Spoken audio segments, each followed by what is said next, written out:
Aqui nós vemos que a lei do sábado foi dada a Israel como um paralelo entre o relato da criação, de como Deus agiu em 6 dias e de como Deus descansou no 7º dia. Muitos judeus e cristãos entendem esses dias como sendo períodos de tempo com eventos ocorrentes, não dias literais que correspondem a 144 horas ao todo. Como sabemos disso? O próprio relato de Gênesis coloca isso acima de quaisquer dúvidas. Gênesis 1, do 4 ao 5 diz: Depois disso Deus viu que a luz era boa, e Deus começou a separar a luz da escuridão. Deus chamou a luz de dia, mas a escuridão chamou de noite. Houve noite e houve manhã, primeiro dia. Perceba que a palavra dia nesse contexto assume o sentido de claridade, isto é, horas de claridade. E no final da citação assume outro sentido, o de período de tempo. Veja também Gênesis 2:4 que diz: Esta é a história dos céus e da terra, no tempo em que foram criados, no dia em que Jeová Deus fez a terra e o céu. Certamente a palavra dia aqui se refere aos 6 dias criativos anteriores. Assim, fica provado que a palavra dia não se limita a um período de 24 horas. Do contrário, nós teríamos que afirmar que Deus executou a criação tanto em 24 horas quanto em 144 horas. Obviamente, essa conclusão é incompatível, incoerente.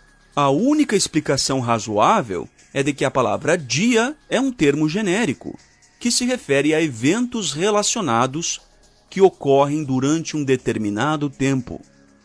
Alguns tentam argumentar que a declaração "e veio a ser noitinha e veio a ser manhã" prova que os dias eram de 24 horas.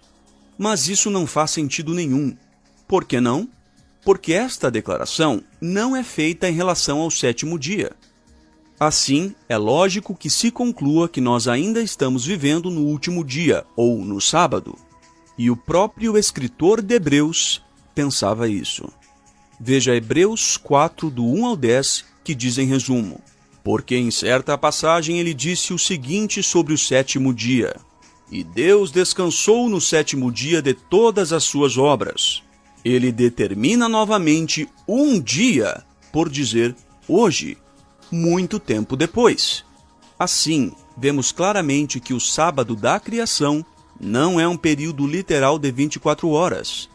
Se você ler o relato de Hebreus 4, do 1 ao 10, verá que o sábado é descrito como tendo tanto um sentido de tempo, quanto um sentido de lugar de descanso, conforme diz Hebreus 4:8.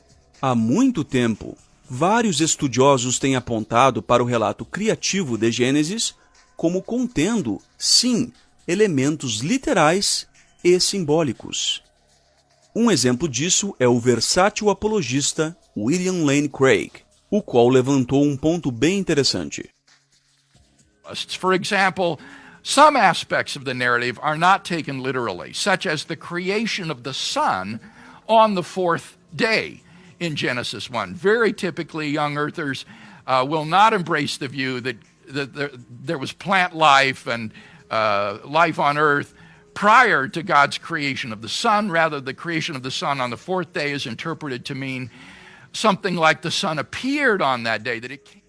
Dessa forma, visto que a luz na Terra somente apareceu no 4º dia, é impossível que a expressão "e veio a ser noitinha e veio a ser manhã" indique períodos de 24 horas nos dias anteriores, pois não havia noitinha nem manhã do ponto de vista da Terra antes do 4º dia.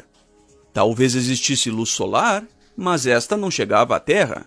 Portanto, nós vemos grandes elementos simbólicos no relato da criação, junto com elementos literais. Um desses elementos simbólicos era a palavra dia, que representava simplesmente um período de tempo durante o qual eventos ocorrem.